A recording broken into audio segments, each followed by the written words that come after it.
And now, suspense. So switching topics here because it's kind of fresh Okay. in our minds right now. Mm-hmm. We were talking about a little bit about this earlier, and last night we're going to talk about Halloween ends.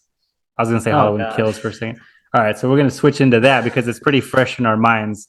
So we'll have Mm-hmm. a whole this portion of the show is going to be dedicated solely to Halloween ends and pretty much like the whole Right. franchise in general. I think because there's just so much to dissect in this entire trilogy.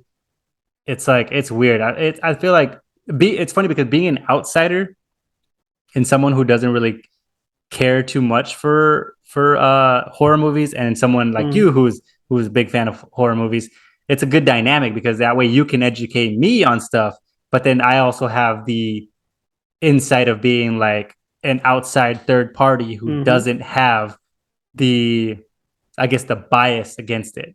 Cause so Yeah. I can see both sides of the story. That's why I like being very like mutual in a lot of things because Mm-hmm. I won't come off as biased at all. I can see why a lot of people really dig this new trilogy, and I can also see why people just fucking hate it, you know? All right, so Yeah. So what do you what let's do talk you think about about it? all right. We'll start off with Halloween Ends real quick just because Okay. it's the most recent and it's still fresh in my mind. Just watched it last night. Well, the previous night of recording this. Um, I didn't hate it, Okay. but I also don't think it's a good movie. I don't think it's good at Good. all. Like from a writing standpoint and from like the and as a whole, as if from the trilogy as a whole, I don't think it's a good movie. Right now. But I don't hate it. I don't hate it because I can see like it's a bad movie, but I don't hate it because I feel like the only people that hate it are the ones that have the nostalgia and the bias for that franchise and ones who really dug the first two.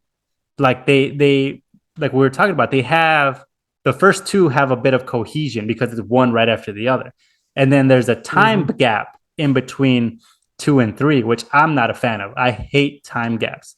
That's probably one of my reasons why, off subject, probably one of the reasons why I dislike The Dark Knight Rises a little bit because of that time gap. I hate when time gaps happen.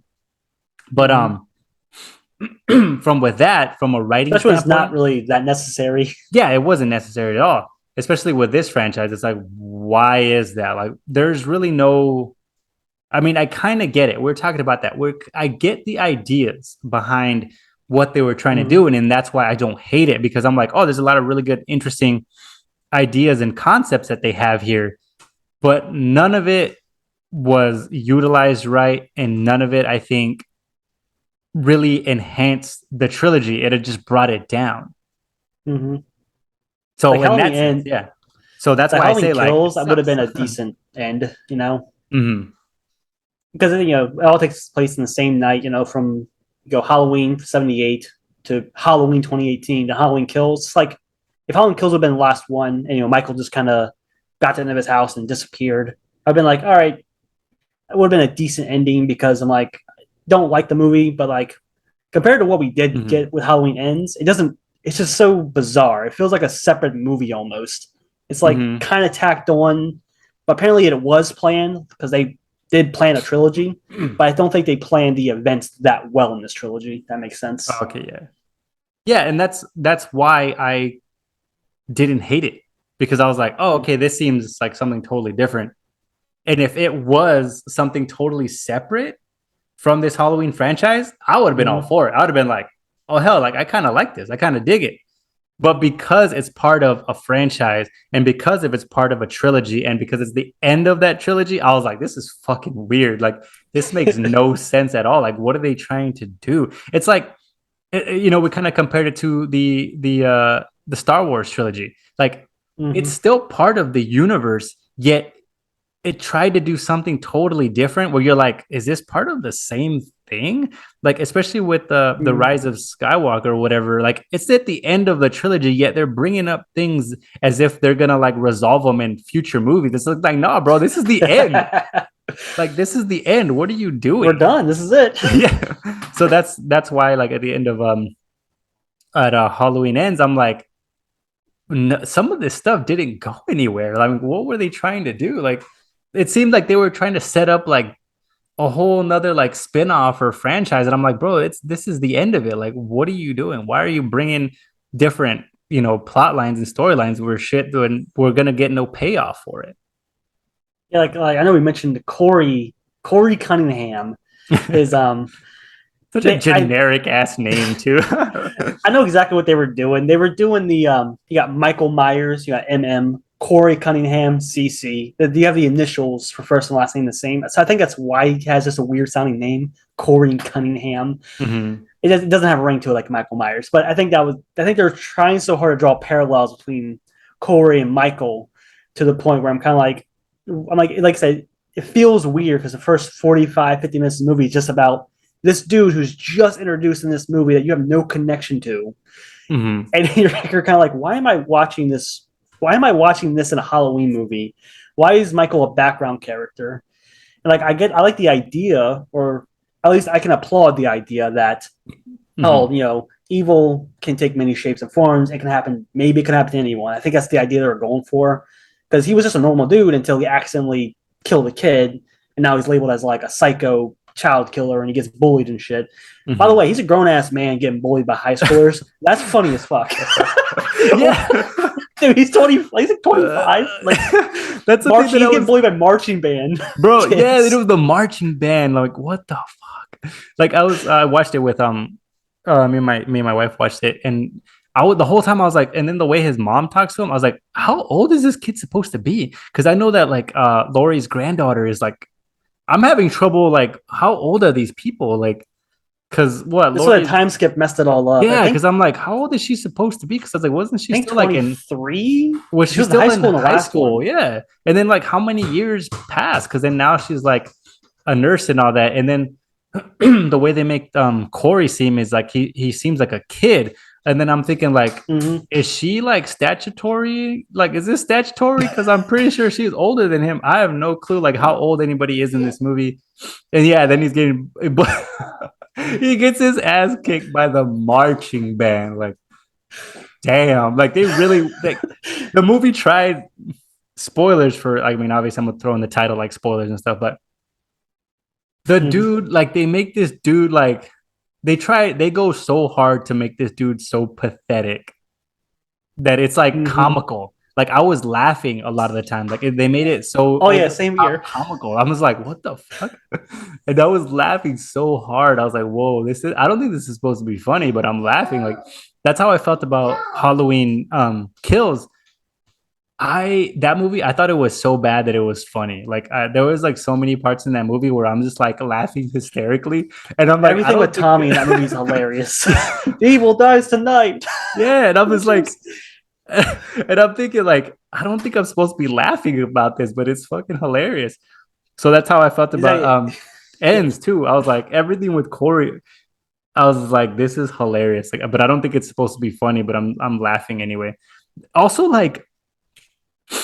The romance, like we were talking about, that the romance Terrible. Is so bad. It's like forced and it's super cringe. I'm like, bro, you don't like her. Like she's just so like into this dude. First she doesn't know into him. Like you don't know this guy, and he's fucking creepy as shit. You know what I mean? Like think of this as a real life scenario. I'm talking to like my wife and stuff, and I'm like, say I come in. Right. And I look like this. I look like that guy. I look like fucking creepy. And I'm like injured and dirty and shit like that. And everyone thinks I'm like a creep. Are you going to think that I'm sexy? Like, that makes no sense to me. I'm like, how fucked up is this girl that she's like, sees this guy and is like, yep, that's the one. I think there was that one line when he starts running away from the bar where she says, people labeled you this one way, but I don't see that. So I think that was their way of trying to explain it. But like, it still doesn't make any sense because she only known him for like, what, 16, 18 hours? Because they met the day before. So, and they already have each other's numbers. They want to hang out and stuff. They want to run away. And that was like, so weird. The time lapse is weird too. Because that's why I'm like, the whole time I'm trying to figure out like, they're trying to run away. And so I was like, how long have they known each other? It's only been like a couple days. Like this feels so rushed. Like this like feels like one of those like really cringy Netflix like teen dramas.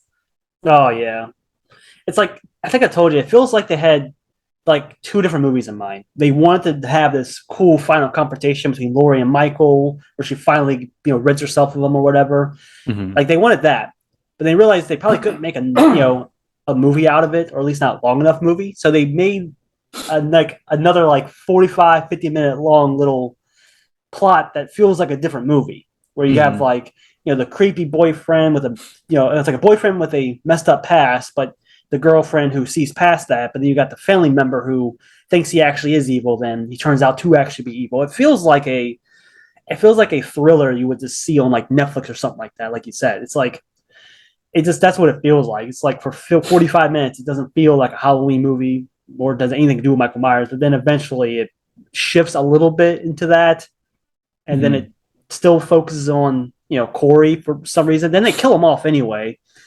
And I was actually when I actually was skimming through it, the final confrontation with Lori and Corey and then Michael at the end was so weird because when she shoots him when he has the mask on, Mhm. she's all confident that I thought at first maybe she was thinking it was Michael. Like, okay, maybe she thinks she shot Michael, so it's gonna be a surprise when it turns out it's Corey. But then when she takes the mask off and it is Corey, she's not surprised at all. So I'm like, okay, so she knew Corey was gonna bully the fuck out of Michael Myers and take his mask, and then Michael shows up just to kill Corey, and I'm kind of like, what was the point of this plot line?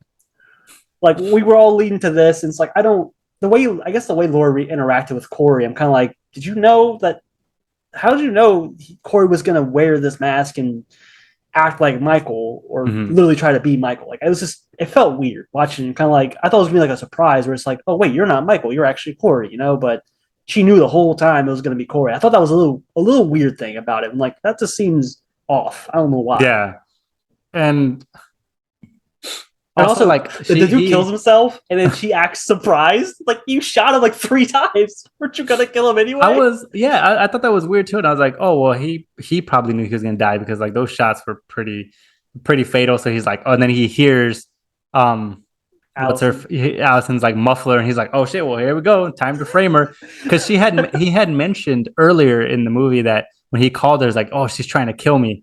You know what I mean? Trying to lay down some Mm-hmm. groundwork. But I'm like, so I don't know that those little things too. I'm like, so you kind of knew she was gonna try to kill you, like, And but also the also, context of when Allison stumbles upon it is kind of weird because like wouldn't you think it's strange that you have your boyfriend there covered in blood in a jumpsuit with Michael Myers' mask?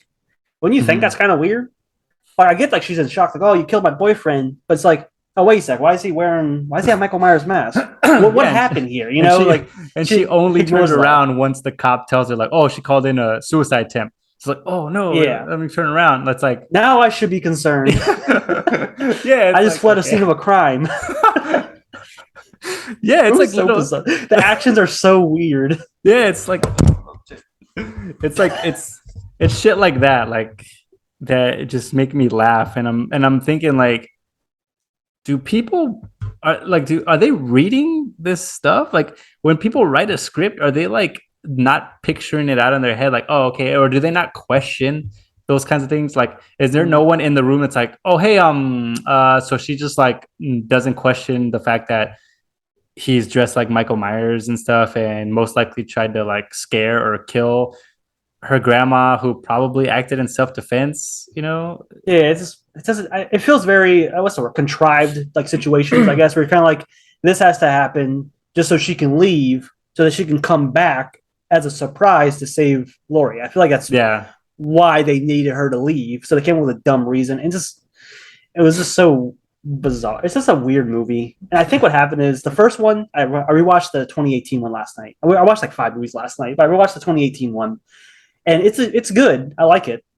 It is very safe though, and it doesn't explore. It doesn't get overly full of itself. I think.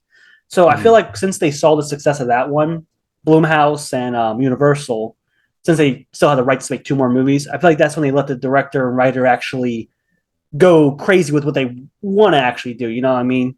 Because they did the Mhm. first one, it was good, solid, safe. Yeah, And, I actually, yeah, I dug the first one. I hated the title because I hate that this new trend that they're doing where they're just taking like old movies and then giving it the same exact title. It's frustrating because like my OCD and like I'm kind of weird like that. So it's like, oh, Scream. Oh, which one? The new one or the old one? And I'm just like, that frustrates me to hell. And it annoys me so much. So first off, when they're like, oh, Halloween. And I'm just like, oh God, like why do they keep doing this? Why do they keep it's a continuation? Yet it's still the same title for the movie. Like I hate it so much. I think because they already used Revenge of Michael Myers and Return of Michael Myers, so I think those titles were already taken previously. So I guess the only option they could have done, which I saw someone recommend this, was a good idea. Do what Saw did. Like they had like the eighth or ninth movie was called just Jigsaw. Just call this one like Michael Myers. Yeah. That worked better. If you're not gonna put a subtitle, just might as well do something else. Like Jason Bourne, like just Bourne Identity. And then at the end, Jason Bourne. That's it. That's so weird. Or like Rocky, like what was the latest one before Creed was Rocky Balboa? Balboa. Wow. Yeah. Rocky Balboa. It's like okay, sure. The new Candyman. It's Candyman, but it's also a sequel. But it's like a pseudo reboot, pseudo sequel. Yeah. It's so weird. Or just say the Candyman. Do a Suicide Squad and just put the Candyman. I think it's because I think studios don't like they don't like numbered sequels. They think it's horror movies like to do. They like to do it with pride because it's kind of the fun.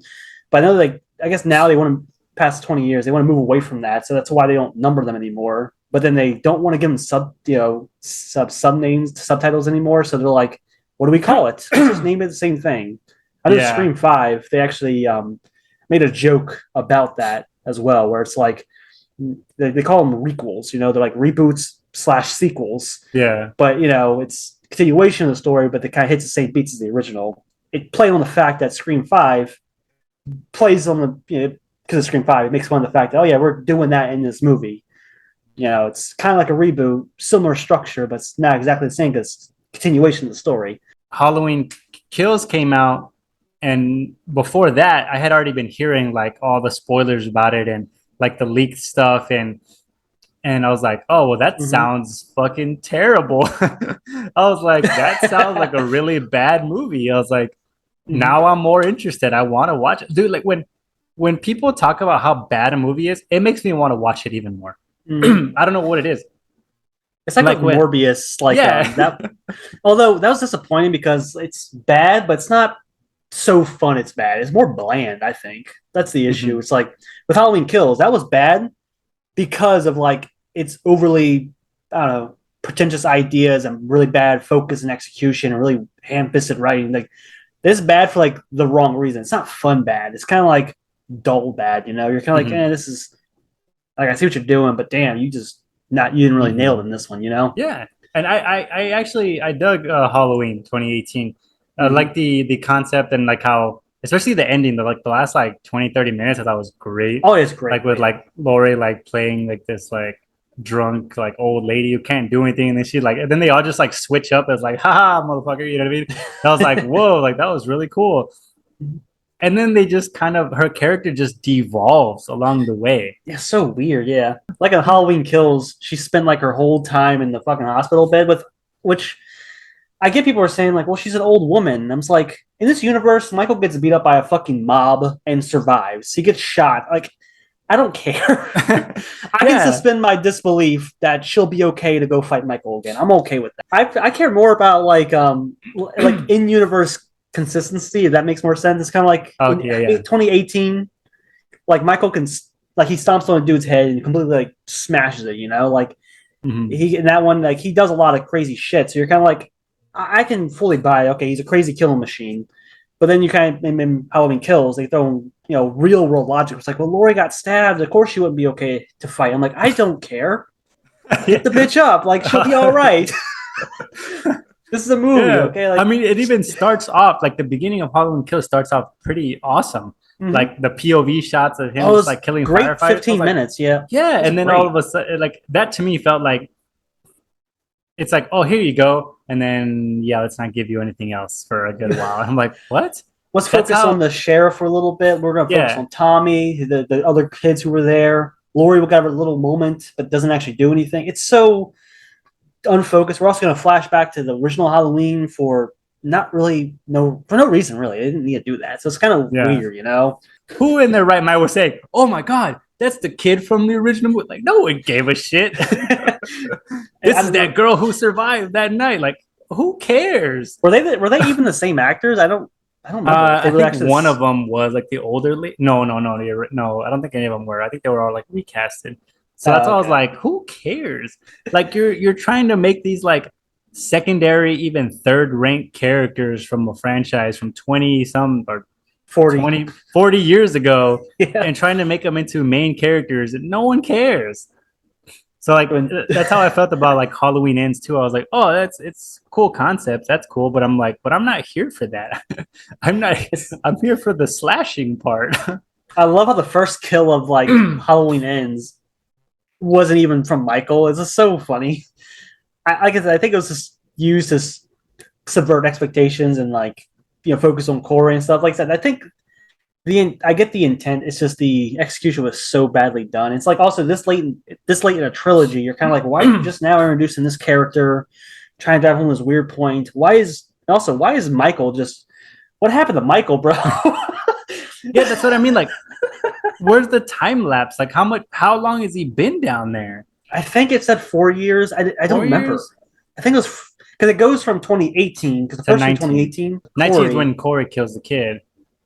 I guess it must be 2022 then. I think it's 3 or 4 years then. But still, it's like not really. Mm-hmm. What has he been surviving off of? What has he been eating? Is that homeless? I thought the homeless guy was gonna be like his caretaker or some shit. Like he's the one like that's been taking care of him or something. But he's just some fucking random ass homeless guy. I know in the original Halloween they actually mentioned that Michael ate a dog, so I guess he's just feasting on whatever the hell. So rats? I'm like, there's a lot of rats down there. Yeah, he must eat some rats or something. But So what do you think about this is another like in-world like logical thing, which I think is kind of weird. The part where he grabs Corey, looks him in his eyes, and like, do you think he was transferring his power? Is it like a supernatural element at play? If it is, do you think it's clear? It's so unclear that like I can't tell if there's supposed to be a supernatural element in this trilogy because the first two he was just super overpowered, which I'm like, okay, whatever. But then this one, it just kind of like that's one scene alone confused people because they're kind of like, oh, now Corey's evil. But I'm like, I thought the whole idea was anyone could possibly be evil. We all have that inside of us or something, you know? But I don't get the whole Michael, like look into his past or something. Like, what did Michael see everything? Like the supernatural thing is like, I've seen people say that, oh, it's really weird because it's not consistent either. Because they keep saying like, oh, he's just a man. Even at the end when Lori like fucking bleeds him out, he's like, oh, you're just an old man. It's like an old man that could like survive taking a beat down from like 6-7 people, being shot, bus crash, like a fire. He got hit by a car, a fire. Like, I don't understand. Like, is he supernatural or not? Like, make up your damn mind. To me, I guess I saw it as like the same thing that Lori saw. Like she kept saying, like the first time she saw him, which wasn't even that clear either. She just like stared at him all weirdly and was like, "I saw the same evil," and I'm like, from that one look, it's like, okay. And also, how come it wasn't the first time you saw him? It's this now the third time you thought because she's already met him twice beforehand, so it's kind of even weirder. So that's what I'm thinking. I was like, okay, so I could only assume that that's exactly what Michael saw the same kind of evil in him and was like. But I don't know. That just doesn't really make a whole lot of sense because to me, Michael Myers has always just been like a mindless killing machine. So then when you start to put in there that like he's a thinking, like thought processing person, to me it's just like, okay, like, all right. But I remember in the interview, John Carpenter said that he was supposed to be just like a mindless killing machine basically, but he still is human, but the fact that he doesn't react to anything is what makes him otherworldly. I think that was like his original goal with the first movie. Second one, they didn't lean much into supernatural stuff. It was really after the second one they started doing the whole like, he's inhuman and stuff like that. He's immortal now. They had the whole the Thorn trilogy. I don't know if you're aware of those movies, but that's number 4, 5, and 6, where there's a tattoo on his wrist where it's actually But, part of a cult or something. that That's cult, why, that's why he's so immortal. It's like they gave a weird explanation to how he survives everything. I'm like, you don't need to. I can buy the fact that he can live through all this because that's what he's here for, and that's what I'm here to watch. So I'm okay with that. Yeah, I don't need an explanation. But when I finished watching it, and I had come up with my own kind of story for it, which we both thought would have been better, is if like Corey gets thrown off the bridge sooner in the movie. Do away with the whole romance thing. I mean, you can do a little bit, maybe like a friendship, like she feels sorry for him or something. Didn't need to be a full on romance. But he crawls to the sewer, or Michael Myers just finds him, drags him into the sewer, what have you. Doesn't matter. And I guess Corey can have a conversation with him about like just being picked on and treated like shit by everybody. And then they both kind of see that same thing in themselves. And then they did kind of show a bit of that where they have like have both of them kind of tag teaming to kill people and stuff. But I feel like they should have done that more, whereas they can do that and have Michael Myers get his mojo back with him helping him. And then that builds up his confidence or whatever. I don't know if Michael Myers has confidence. I don't know. Apparently he does. But and then they could just build up because apparently if no one believes in him and no one's scared of him and the focus is off of him, he just withers into an old man. I don't know. But then they could have the end game have them. It's not clear why he got all weak, And then they could just like build each other up and the end game be both of them going after Laurie, and then Laurie just like kicks shit out of both of them or something. You know what I mean? Yeah, if you're gonna have Corey in the movie or try to spin that narrative, that's a better way to do it. Like early on, have him run to Michael, and maybe this is what I also don't like. The movie tries to cast. Well, I guess they did it decently well. The movie tries to make it seem like everyone has evil in you, right? But from our perspective, he clearly didn't kill the kid on purpose, and everyone treats him like shit. And I guess that's what makes him turn evil. That and getting bullied. So I guess it's the town's fault. That's what they were going for. Where it's like, oh, you create your own monsters. I guess I would actually prefer it if he was already a little messed up. You know what I mean? And then he runs into Michael, and he's all like, "Oh, I've heard legends about you. I kind of want to do that shit too." Then they can do the tag team thing. I think just having him do it because he's really upset about being like picked on by everybody. I don't know. It just felt like a waste of like 40 minutes. You're kind of like, I get it. This guy's kind of a loser. That's why he wants to probably go after all these people. If you have him already a little messed up, I guess it creates more like with Michael, he killed his sister when he was a kid, so he was already messed up. So if you have him do something similar, not with a kid, maybe he did kill the kid on purpose or something. I don't know. Tries to make it look like an accident. If you have that, I think they have a better connection where he clearly killed the kid by an accident. So clearly it didn't seem like he had deep-seated evil because that was clearly an accident and he spent years beating himself up over it. So I'm kind of like, I don't think the connection is strong enough. You know what I mean? Yeah. If that makes sense. If they had a better connection. Talking about the scene in the beginning when the kid dies or whatever, I laughed really hard at that too. I know that's so fucking funny. I think because the kid yells and he's like, ah! Yeah. But he doesn't yell until he's like halfway down I know, the it's stairs. amazing. I was like, so he gets hit in the face.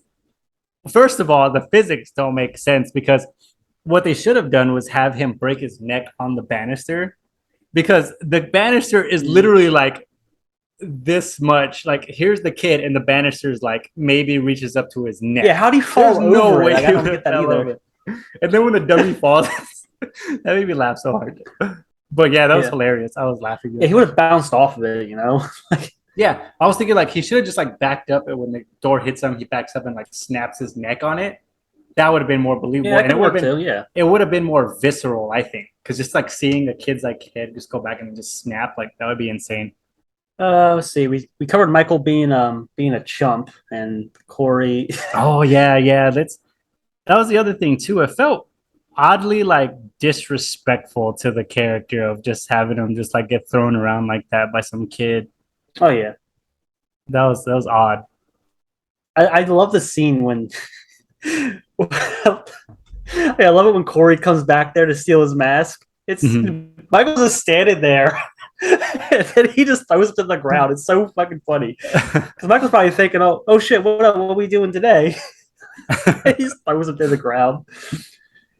I know we also mentioned where like when it comes to these interesting ideas. I think the issue is trying to do it with an already established franchise who have you have certain expectations. So that's why I think the ideas on their own don't sound bad. It's just when you try to mix it with Halloween or how we talked about Candyman, where interesting idea, it doesn't work that well with Candyman, doesn't work that well with Michael Myers, So it's like you have these interesting ideas, but you have filmmakers and writers who want to like probably the only way they can get these ideas made is by putting them into existing franchises and just kind of ignoring everything else and just making it their own thing because either they want to because that's how they see it, or it's the only way they can even remotely make the movie they want to make is by forcing it to fit into a franchise that it doesn't belong in or doesn't work with.